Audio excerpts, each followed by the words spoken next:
بسم اللہ الرحمن الرحیم۔ السلام علیکم ورحمۃ اللہ وبرکاتہ۔ سامعین کرام، جو پیار اور پذیرائی اتنے کم وقت میں آپ نے ہمارے چینل کو دی، اس کے لیے ڈیلی اسلام کی پوری ٹیم آپ کے بے حد مشکور ہے۔ ہمارا مقصد صرف اور صرف بہتر انداز میں دین اسلام کا پرچار کرنا ہے اور دوسروں کی اصلاح کے ساتھ ساتھ اپنی اصلاح کرنا بھی مقصود ہے۔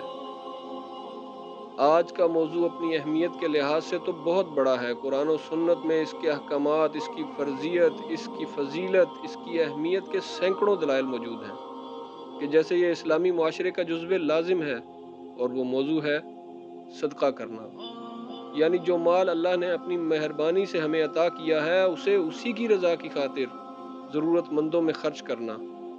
آج میں صدقہ کرنے کی اہمیت اور فضیلت کے حوالے سے قرآن و سنت میں سے 5 حوالے آپ کے سامنے رکھوں گا، جس سے ہم یہ اندازہ لگا سکیں گے کہ ہمیں اپنی پاک کمائی کو غریبوں اور محتاجوں میں کیوں خرچ کرنا چاہیے اور اس سے ہمیں اس دنیا اور آخرت میں کیا فائدہ ہوگا۔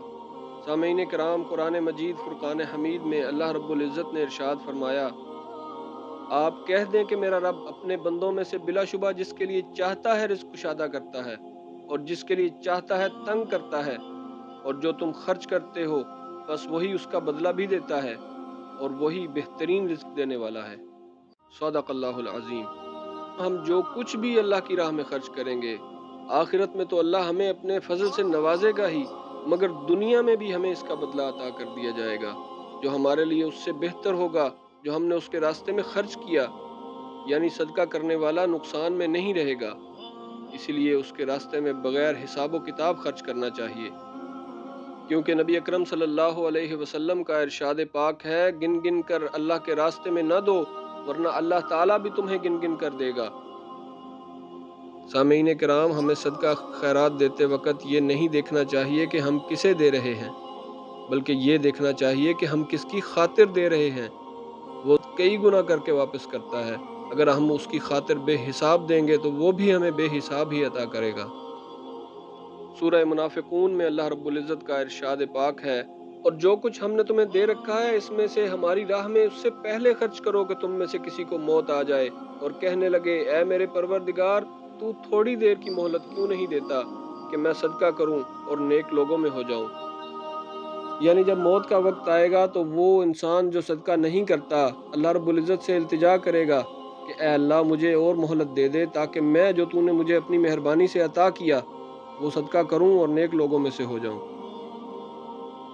لیکن اس سے اگلی آیت میں اللہ رب العزت کا ارشاد ہے، اور جب کسی کا مقررہ وقت آ جاتا ہے تو پھر اللہ تعالیٰ اسے ہرگز مہلت نہیں دیتا، اور جو کچھ تم کرتے ہو اللہ تعالیٰ اسے بخوبی جانتا ہے۔ نبی اکرم صلی اللہ علیہ وسلم نے فرمایا، صدقہ رب کے غصے کو ختم کر دیتا ہے اور بری موت سے بچاتا ہے۔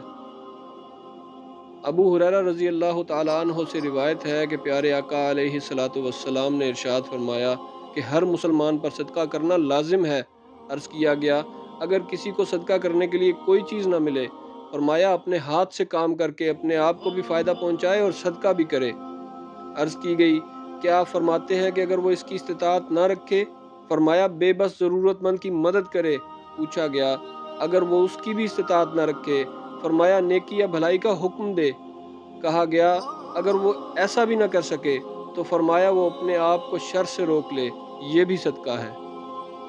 آج کے موضوع کی 5ویں حدیث جو حضرت ابو ہریرہ رضی اللہ تعالیٰ عنہ سے روایت کردہ ہے کہ رسول اللہ صلی اللہ علیہ وسلم نے فرمایا، کوئی دن ایسا نہیں جاتا کہ جب بندے صبح کو اٹھتے ہیں تو 2 فرشتے آسمان سے نہ اترتے ہوں۔ ایک فرشتہ تو یہ کہتا ہے کہ اے اللہ، خرچ کرنے والے کو اس کا بدلہ عطا فرما، اور دوسرا کہتا ہے کہ اے اللہ، روکنے والے کنجوس کے مال کو تلف کر دے۔ سامعین کرام، فرشتے اللہ تعالیٰ کی وہ مخلوق ہیں کہ جو اللہ کے حکم کے بغیر کوئی کام نہیں کرتے۔ جس انسان کے لیے فرشتے دعا کریں اس کے لیے بہت بڑی فضیلت کا باعث ہے، اور جس کے لیے فرشتے بد دعا کریں اس سے بڑی ذلت کی بات اور کوئی نہیں۔ اللہ تعالیٰ سے دعا ہے کہ ہمیں ضرورت مندوں کی مدد کرنے والا بنائے اور ہمارے مال کو ہمارے لیے برکت والا بنائے، آمین یا رب العالمین۔